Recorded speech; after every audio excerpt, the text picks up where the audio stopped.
Bye.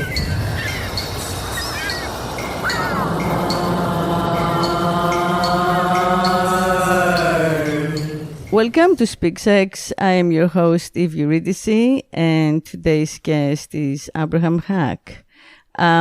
He is a multi-culturalist. Abraham is a linguist.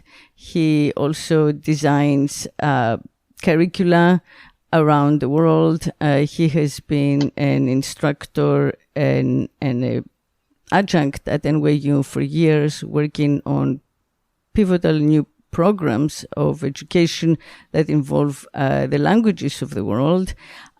He has also been an expert in the history of the reestablishment of the state of Israel and the Arab-Israeli conflict ever since. So welcome to the show. I'm going to call you Abe. Abe is what everybody calls me, and good. So that is the most common name that I go by. Good. Okay. Yeah. So you grew up living in the Middle East. You were born in Jordan, grew up living in the Middle East and Europe, came to America young, like me, at 17 to study. And I do think of you as a polymath. We've had a couple of conversations that kind of like impressed me with the span of your knowledge. So I think more than anything, any of the official titles, I think you're a knowledge seeker. So that's why I have you here today. And I look forward to kind of covering as much of what you know as we can in an hour. That is a good characterization. Yes, thank you. Yeah, we met as artists, and I love the fact that we call our work art because an artist is like traditionally a freedom fighter, and an alchemist of knowledge, right? So I'm glad that I'm impressed that you call yourself that when really you're an academic. That's right. So, you and I are both alarmed by what's happening in the world today in, 2022. And there is a feeling that we're headed toward a catastrophe. So I want to start with that. I want to get your opinion on what's happening. Well, I honestly, it has been a wake-up call for me, and it is difficult for me not to think that we are heading to something horrible. Very few things make sense. I think a lot of people share that feeling, but a majority, I think, resist it because they don't want a catastrophe to happen, and the power of wishful thinking is such that what they don't want, they want to deny. But it's impossible. I mean, institutions are behaving in such a way that we are not familiar with. Major relationships of trust have broken down in the past couple of years. Personal ones and institutional ones. We have never experienced such, lockdowns, and it was like as if the world had plunged into a state of war without actual armed conflict. And now that there is armed conflict, it seems like those same institutions are in fact trying to fan the flames as opposed to calm it down. There is almost willful escalation. And as I said, the feeling that I and many people get is that there is, a program to create some sort of a permanent crisis or permanent series of crises in order to justify extraordinary measures by the powers that be, by the authorities. And that's, it has many parts. It has the pandemic part. It has the conflict with Russia part. It has the, it has the social unrest and social violence part.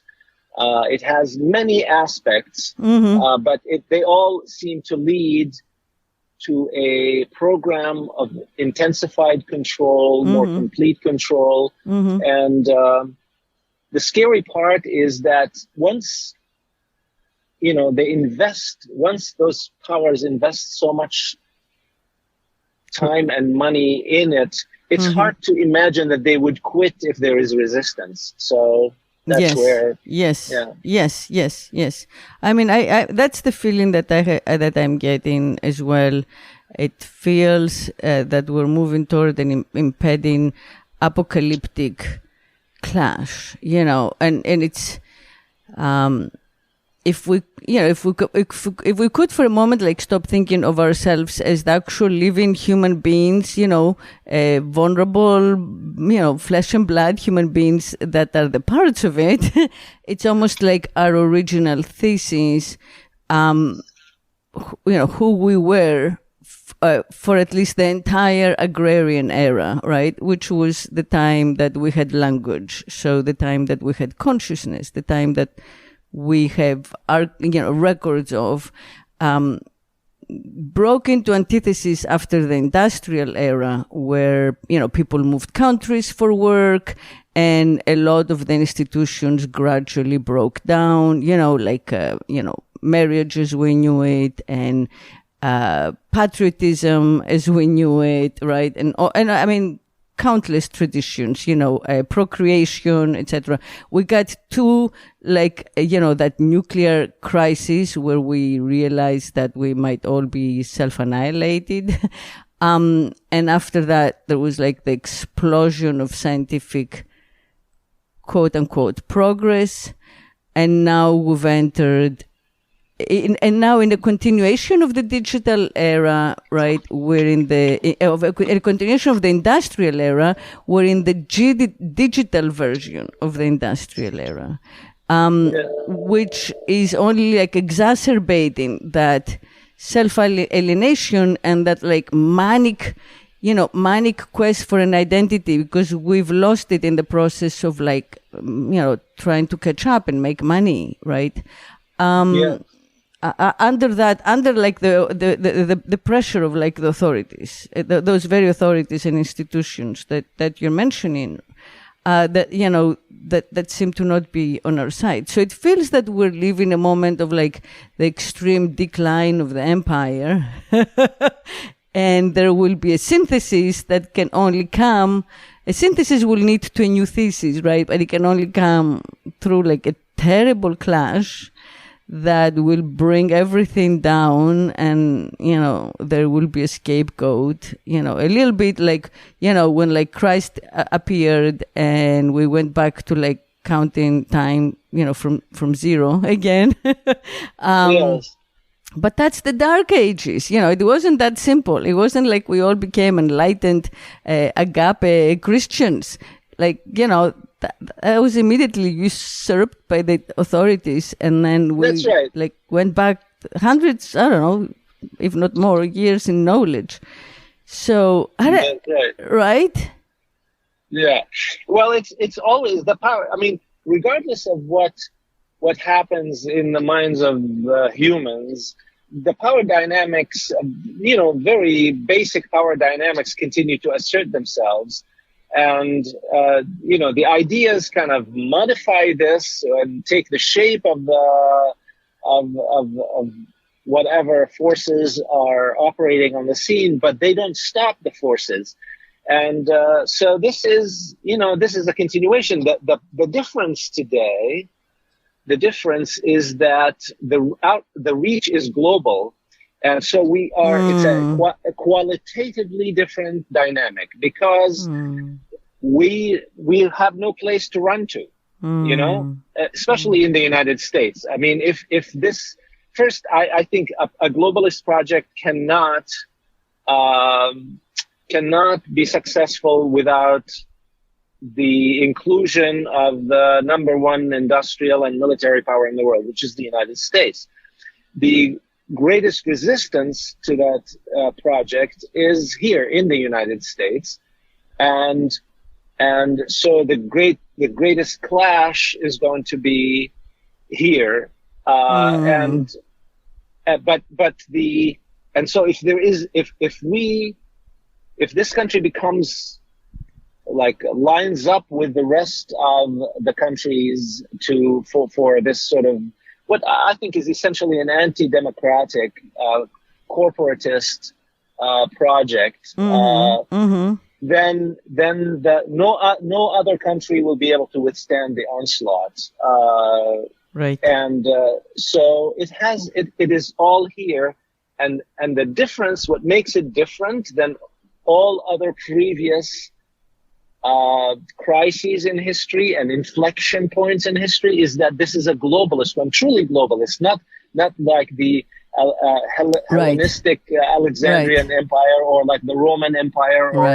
It is they really this time have the wherewithal to integrate every single aspect of life into a digital control apparatus and localize it in one spot where a number of people who can be counted on the fingers of two hands can dictate everything that happens. It will trickle down and there will be some modifications, but this is the final game, I think.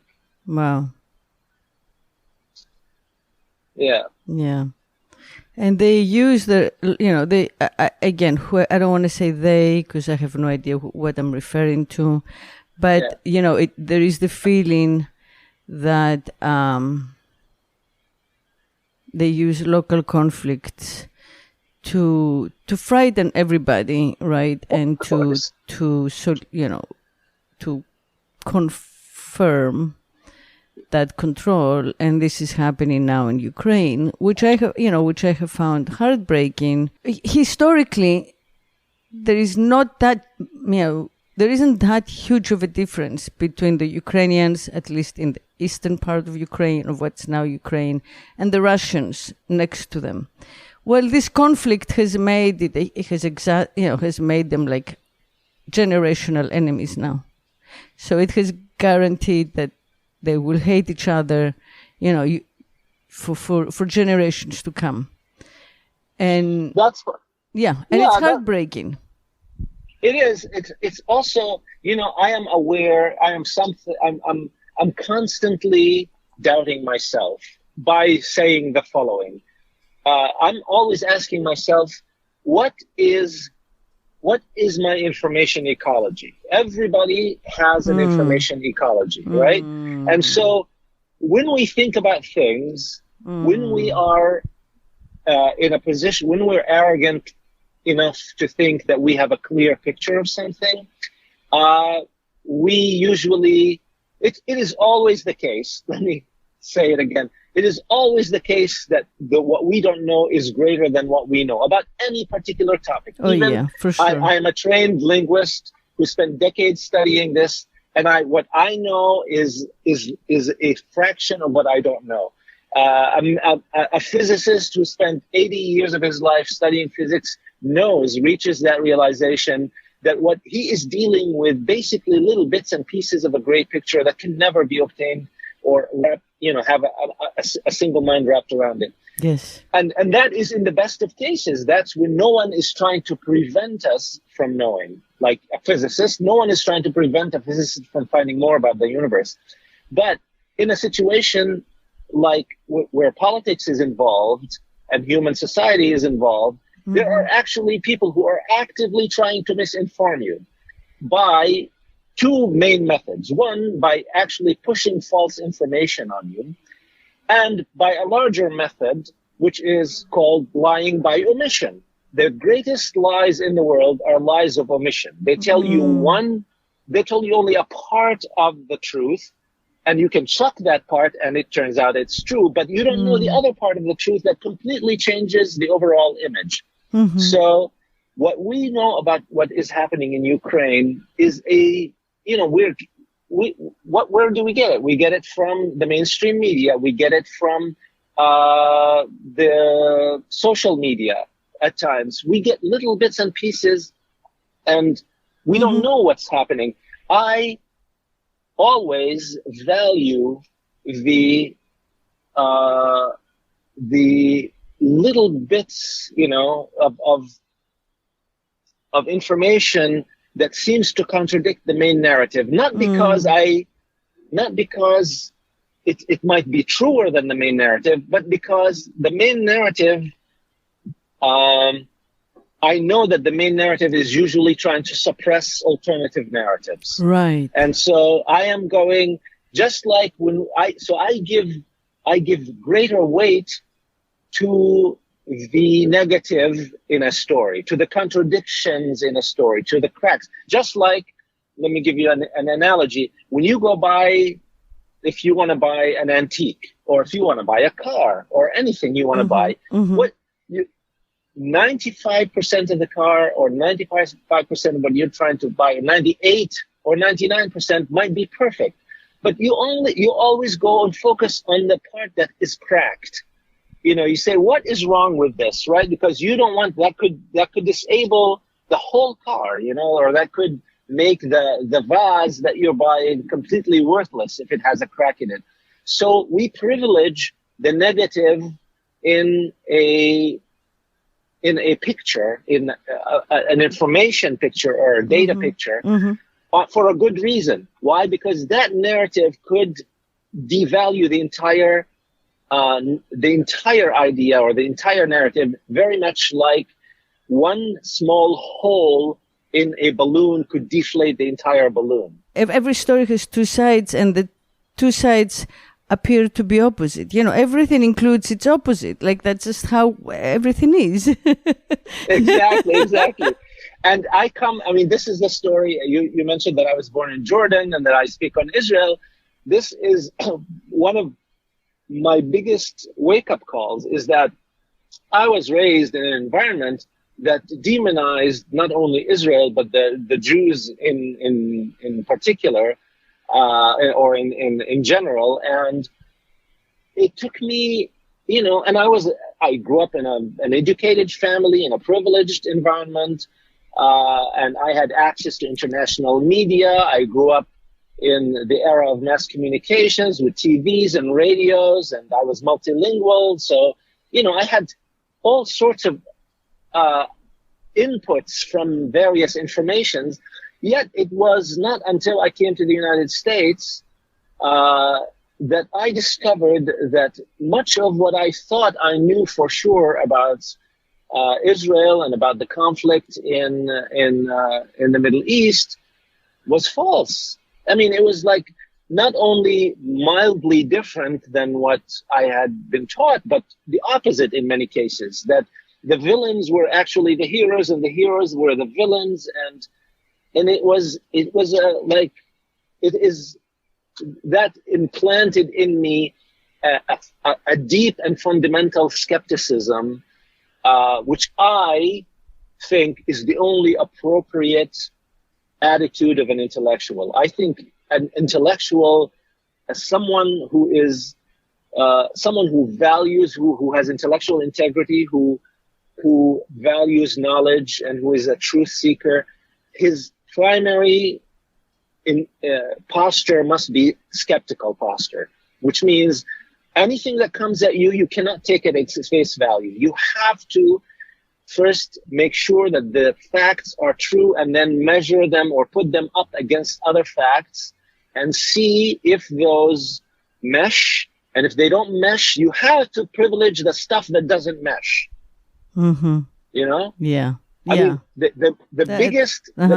biggest clue that the Ptolemaic astronomy was not the correct picture of the universe was small mistakes. Things didn't jive in small parts.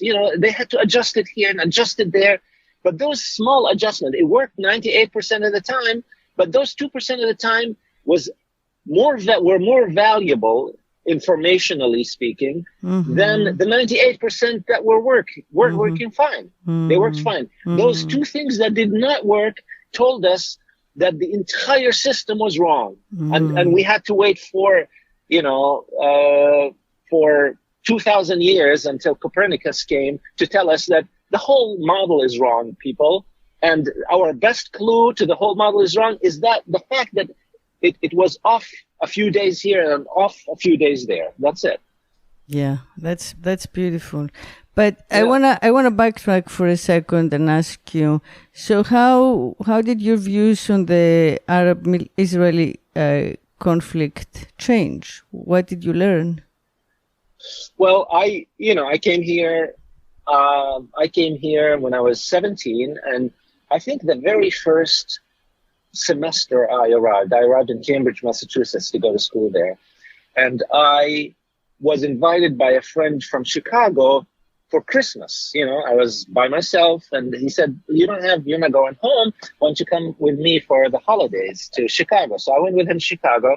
While we were in Chicago, I had heard about the University of Chicago. Milton Friedman was still there, and I wanted to go. But because it was holiday, most of the campus was closed there too. But there was one building that was open, which was the library. So we went to the library, and in the library, there was this reference librarian. She was a graduate student. And I immediately recognized, we looked at each other and we knew we were from the same part of the world. She was an Israeli. And so we had an uneasy kind of friendly exchange. And she challenged me on a point of fact. And, I took myself seriously as a young intellectual. And I thought my moral stances are based on fact and history. And so I took her challenge and I actually, researched it. And one thing led to, I discovered that my earlier assertions were actually wrong. And, So can you give me like an example? Well, she said something, maybe we will have peace someday in the Middle East. I said, yes, we will, sure. But when when the expelled Arab people have been returned to their land or something. And she said, do you know that none of the Arabs were expelled before the outbreak of hostilities? I said, of course, that's not true. They were being systematically expelled and ethnically cleansed. And she said, no, there was. I said, who do you think all these refugees are that are sitting in Jordan and Syria and Lebanon? She said, I'll research this. She said, if you can find me a single instance of an Arab village that was attacked by Jews before the outbreak of hostilities at the end of 1947, because the war started immediately after the partition resolution. It did not wait until the declaration of the State of Israel. The Arabs attacked. She said, if you find one instance of that, send it to me and I will eat my hat. I will admit it. So I actually took her address and we stayed in correspondence, and I went and researched. And I could not find, I read the standard histories, and then I read the Arab histories, which I was familiar with. I read the sympathetic histories that were written in English, and I still couldn't find anything. I remember making an international phone call to an uncle of mine who was studying at the University of Cairo, and he agreed with me with my general statement, but he also couldn't provide me with a single example, right? And so after months and, maybe a year of actually looking at all the standard histories and failing to find a single instance of expulsion by Jews of Arabs from their villages prior to the outbreak of the war, I asked myself, if this one basic fact, this is the pillar of the Arab narrative, of the Palestinian narrative. And I said, if this what I thought was a certain thing is not true, if I can't find evidence for it, what else is not true? So I started reading more and more, and did it surreptitiously, because showing any doubt about the prevailing narrative to friends or family would have gotten me, very, they would have pushed back, they would have. So I did it. It was blacklisted. Exactly. So it took years of me, tedious and slow and lonely research into the conflict, as if I were like peeling the skins of an onion to discover what's underneath. And then, so my attitude changed first from like shock and disappointment that I did not know so much, and that I was misled so much, then to some sort of a resignation.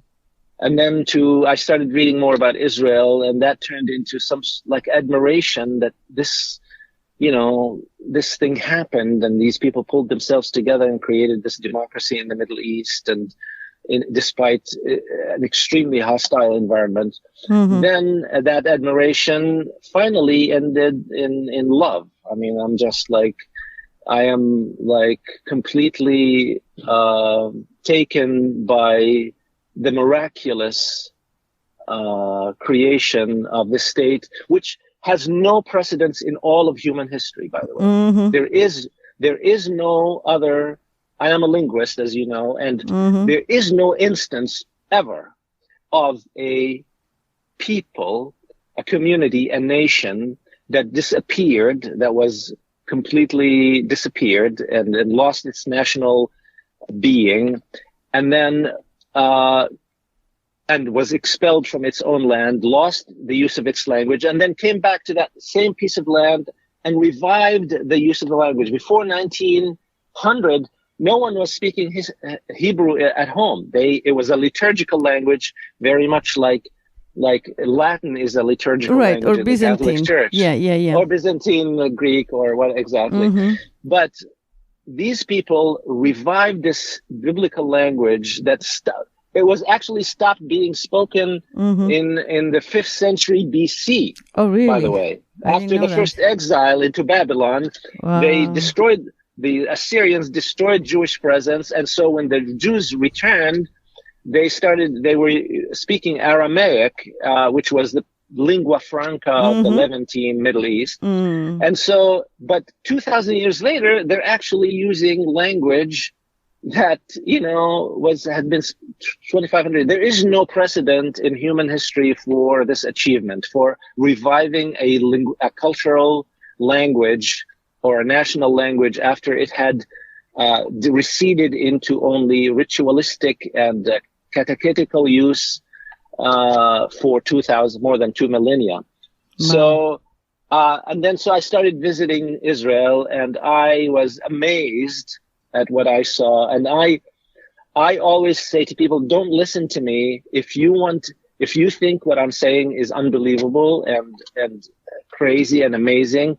All you have to do is go visit Israel, and you will see what an amazing creation this place is. It is amazing. It is amazing. And I've often thought that there was a programmatic or an intentional sabotage in giving them, their homeland, right? Like the price for the bloodshed, right? The consolation price for their extermination in a place where they were by definition hated and would never be accepted.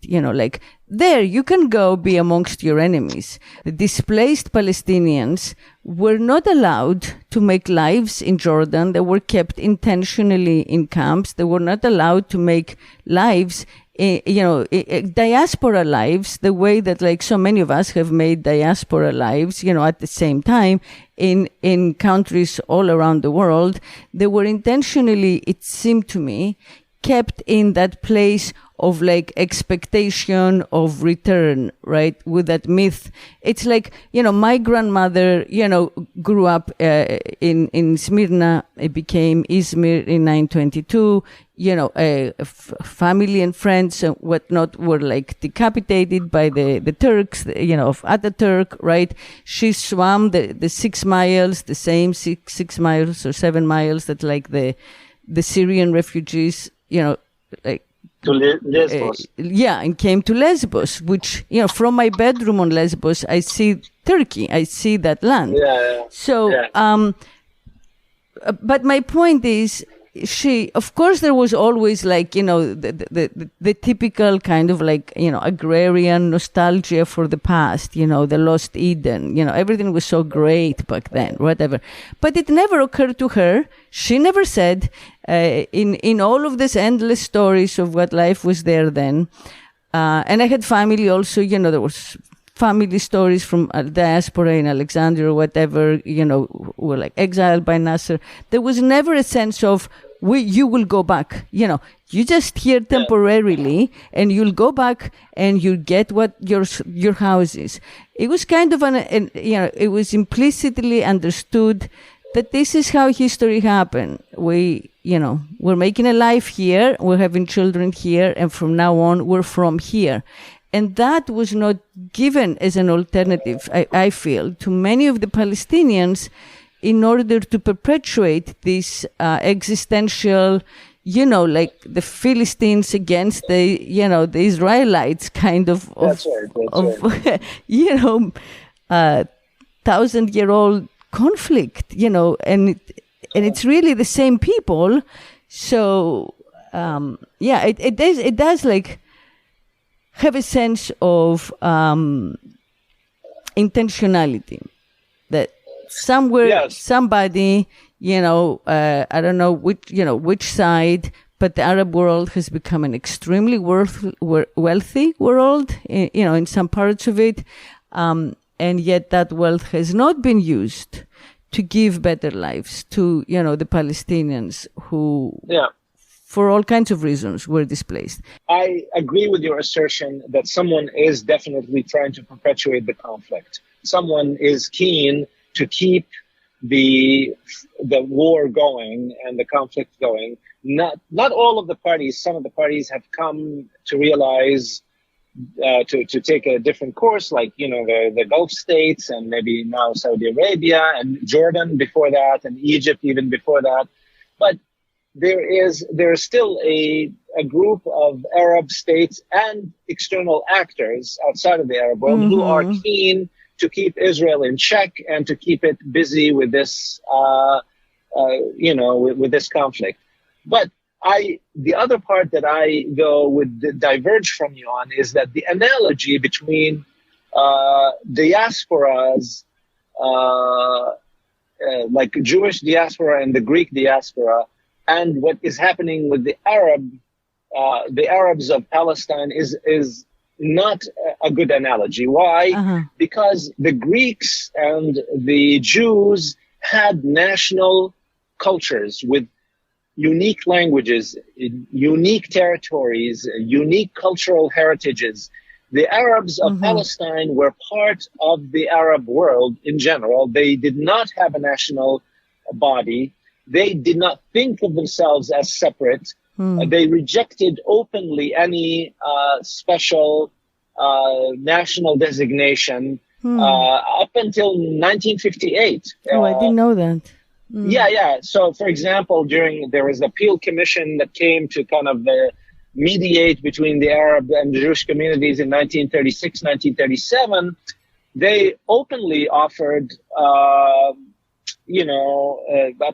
Palestinian national body to the Arabs, and the Arabs completely rejected it and openly and articulately said that the notion that Palestine is separate from the rest of Syria or the Levant is a Zionist idea. We reject it completely. Oh, I see. Yeah. They did not think of themselves as a national body. This notion of being called Palestinians happened after the war, when they were already in Arab countries, and it is the invention of Nasser. Nasser in Egypt, and it was actually the result not of his enmity towards Israel, but of his enmity towards Jordan.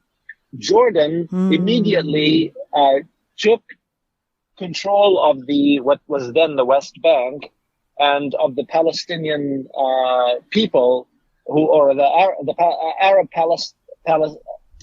the Palestine Arabs, that's what they were called, and assumed responsibility for them and gave them full citizenship. It's the only Arab country to give the Arabs who lived in the area of mandatory Palestine full citizenship.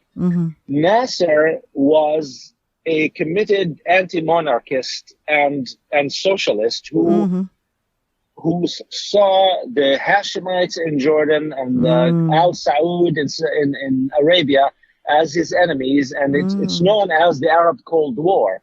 So he wanted to create opposition to King Hussein and the Hashemites in Jordan, as he did in Iraq and Syria and other places.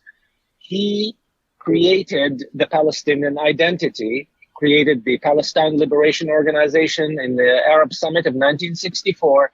And so all of this is the Palestinian identity is a post-factum national identity that has no historical roots, zero historical roots.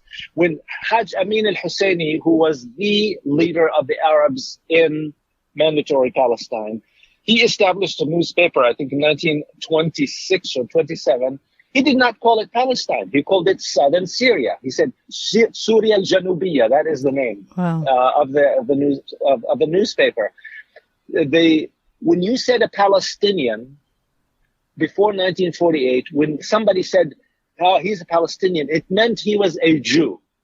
The only people who claimed the title of Palestinian before 1948 was Jews. The Arabs completely rejected it and assumed it only when it became a useful tool in their fight against Zionism and fight against the state of Israel. So that is the background. So to say Greeks, I am a Greek recidivist myself.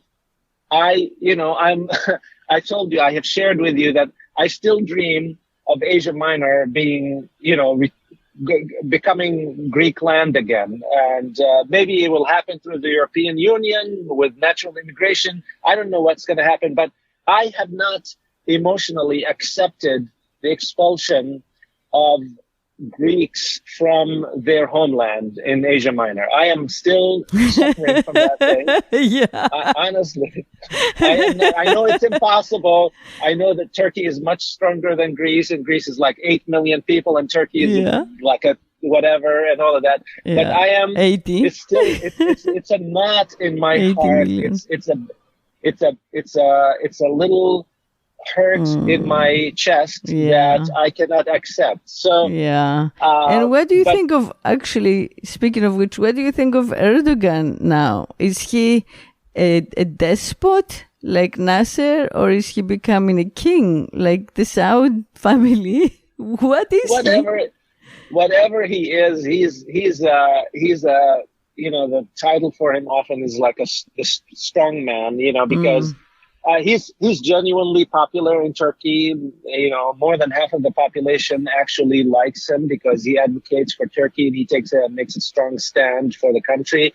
But he's also isolated Turkey. He has intranational Islamist ambitions, and he has massive support in the Arab world. And he is accused of trying to revive the Ottoman Empire and Ottoman hegemony over the Mediterranean. He intervenes in Libya. He intervenes in the Gaza thing with the Arab-Israeli conflict. He intervenes in Syria. He intervenes in Iraq. So he is his ambition he has imperial ambitions, not just Turkish nationalist. Ambitions. You know what I'm saying? You're right. And usually these people destroy the country that they use as the central base of their ambitions. Like Hitler destroyed Germany because he wanted an intra. He wanted a racialist a commonwealth based on Aryans, not on Germans only. And Erdogan is of that type. Nasser was also a pan-Arabist who he destroyed Egypt because his ambitions exceeded Egypt. You see what I'm saying? Yeah. So that's where Erdogan is. Erdogan is bad news for Turkey, and at some point, you know, the negatives will exceed the positives, and we will see what happens. Yeah, but, we will see what happens. I am with you. You know, I always say I am a pacifist, 100%. I see all sides, you know, the same way as, you know, as victims of the overall culture. I don't, you know, if there is a mass shooting, I consider the shooter equally a victim as the victims. But I would like to see Constantinople become Greek again, which is like, you know, it goes against all my sayings. But yeah, on the emotional level, there is something there.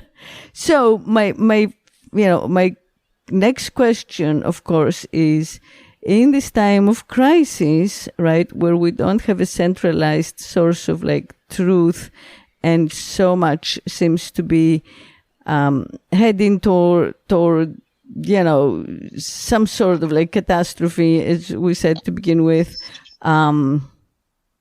And America seems to have lost her way, both internally with like the collapse of trust in the democratic, you know, functions, and externally with, you know, her like insistence of playing the part of like the bully, right? You know, so America was supposed to be like the enlightened nation. We came here to get away from the bullies.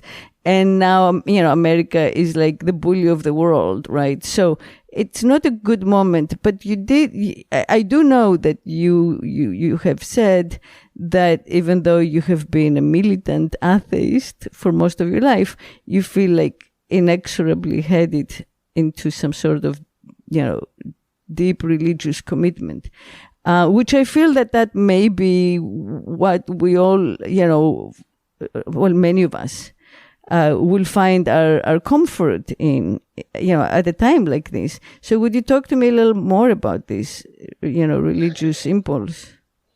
Sure.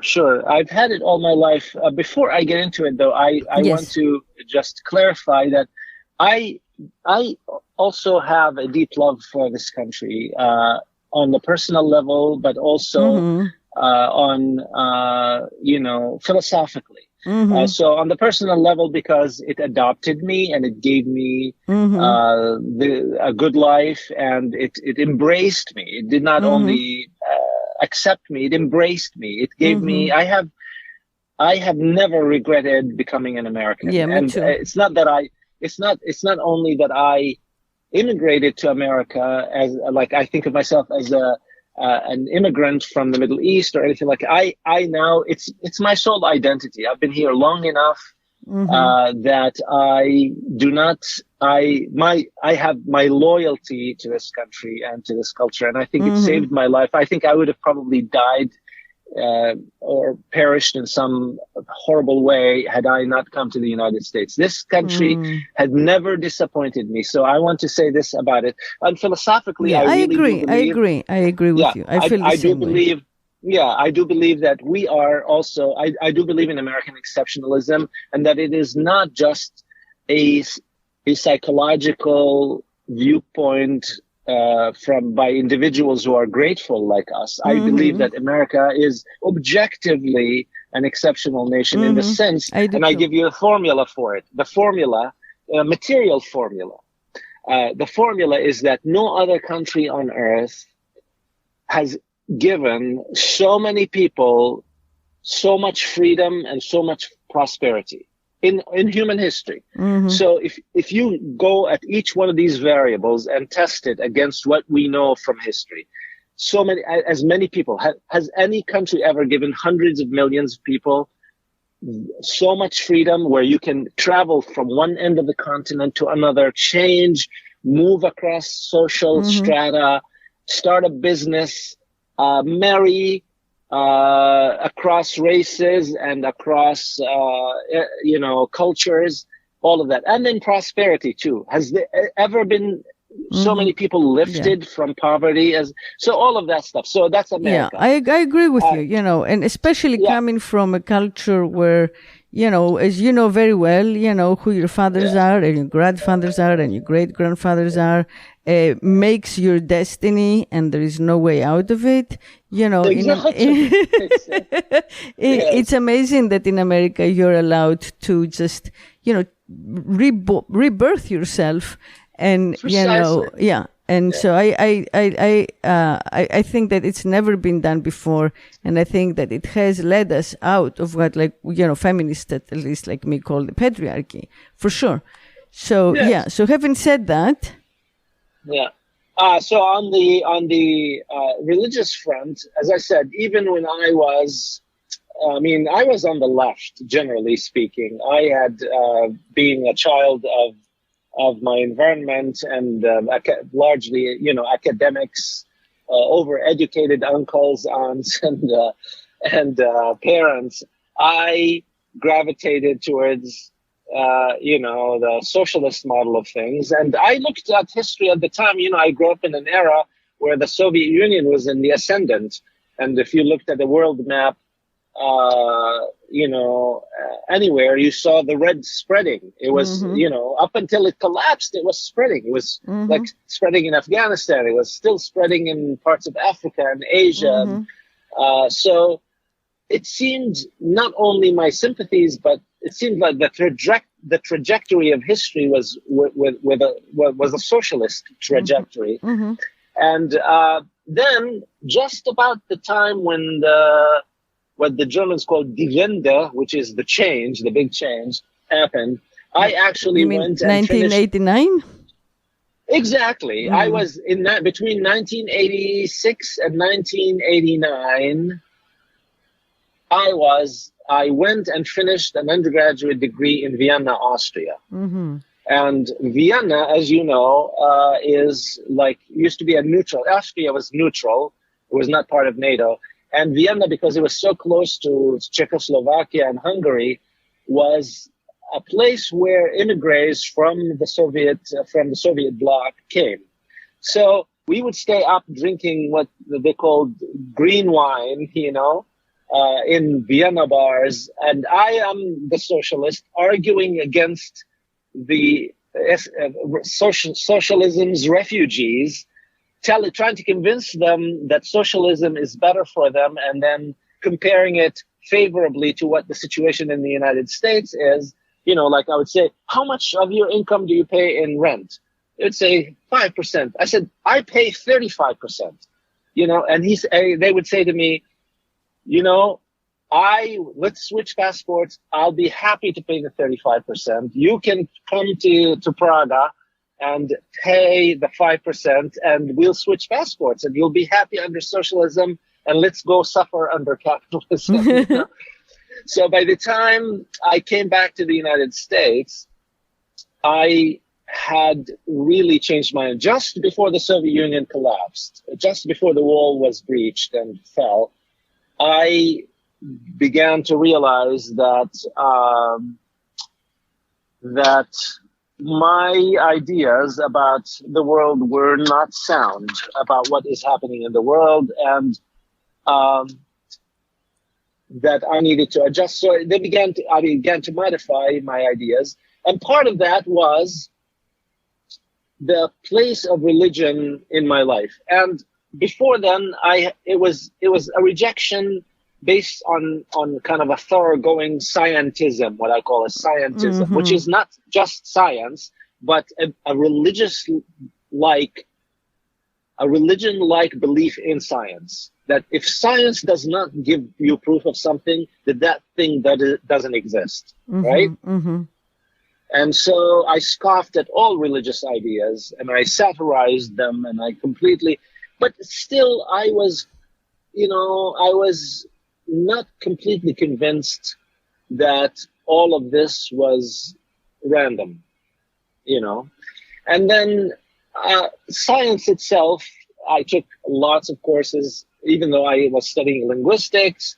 I took lots of courses in math and analytical chemistry to irritation of some of my teachers because, I was taking electives in analytical chemistry instead of taking electives in psychology and speech communication or something like that. So at the end, it was a very slow but deep conviction in the existence of a first cause, in the existence of God, in the existence of a founder and creator of the universe.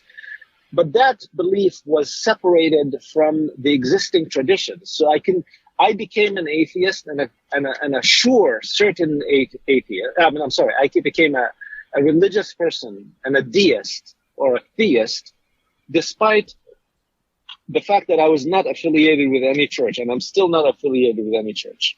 I left Islam, which is the religion I grew up in, very early in my teens. And I remained unaffiliated. I do remain unaffiliated until this day. But I've had, over the past decade, a very profound engagement with the Bible, with the Christian Bible. And I came to understand its meaning in different ways, and not just allegorical, but also in moral terms and in psychological, emotional terms.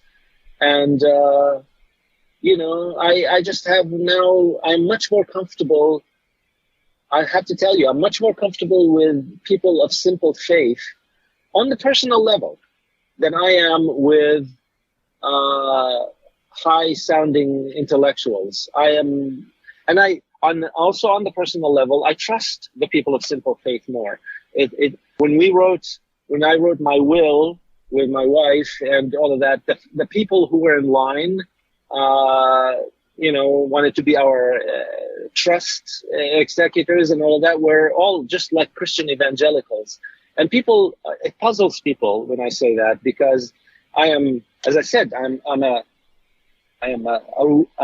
will never abandon my scientific framework for thinking. Never in the world. I mean, that is how I think about the world.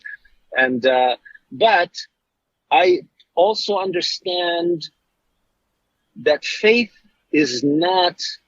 doesn't sit on top of science or underneath science, but in a separate space from it. And, that it allows, and that the conflict is really between fundamentalists.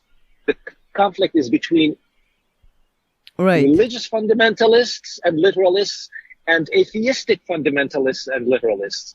And the greatest space is between these two groups. The greatest space for both science and religion is in this area, is between these two groups.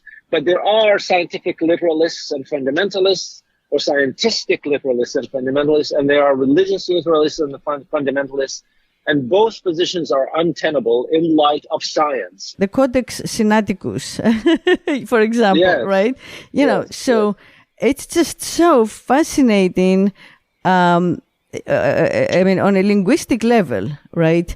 Just, figuring out where the names and the words and how much goes into every name, and like the mysticism of language, right?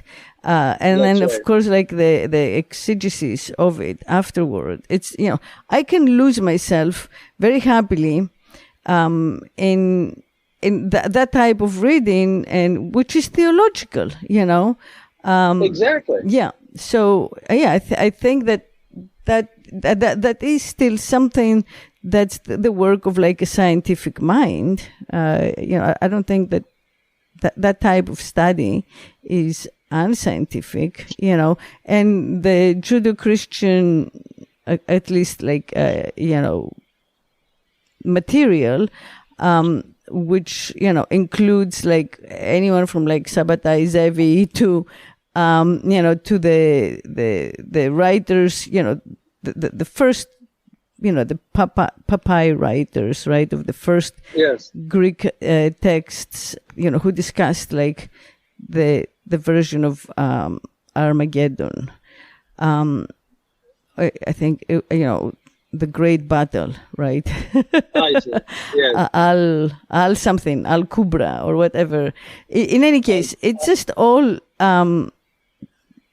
to me, fascinating in a way that feels that as if it uses the mind in a similar process as science, So that's why I don't find them to be antithetical at that level. Yeah.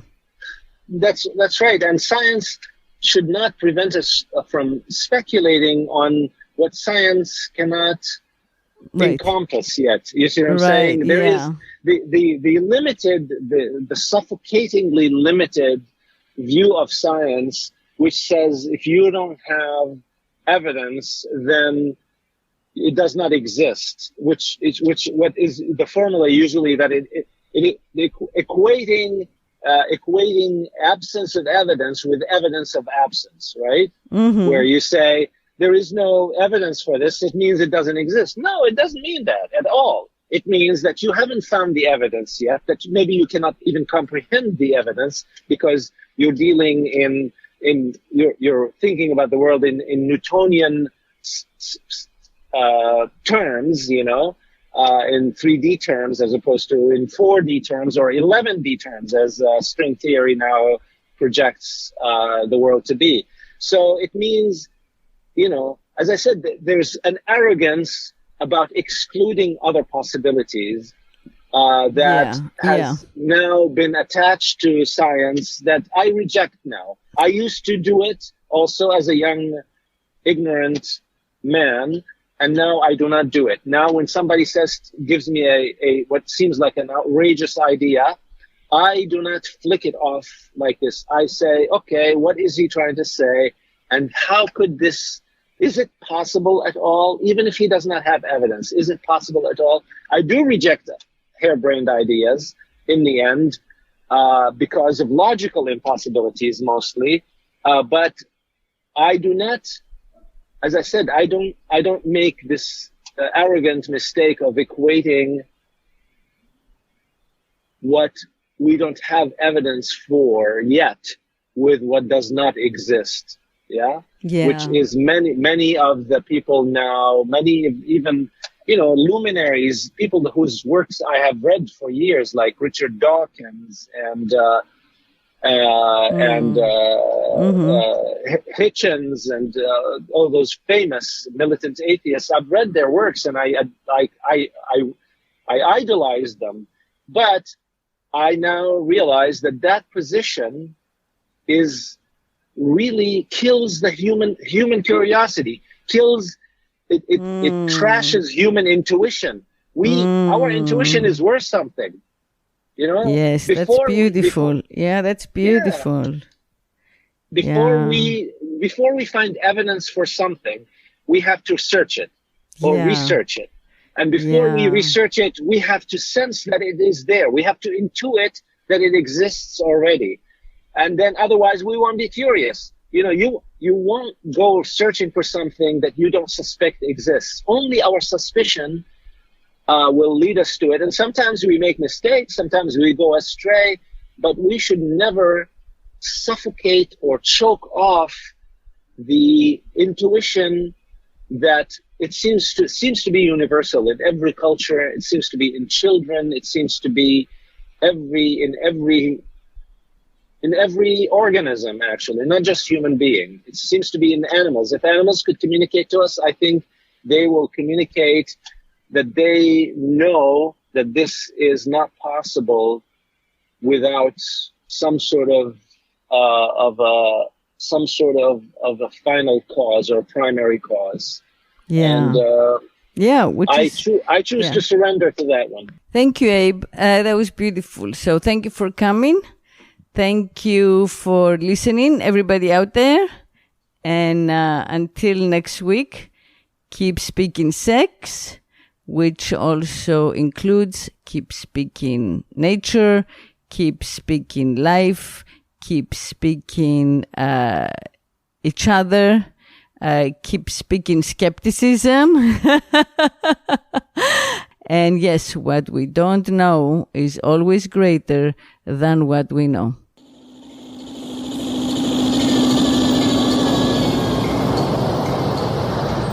I could make love incessantly. I would be God.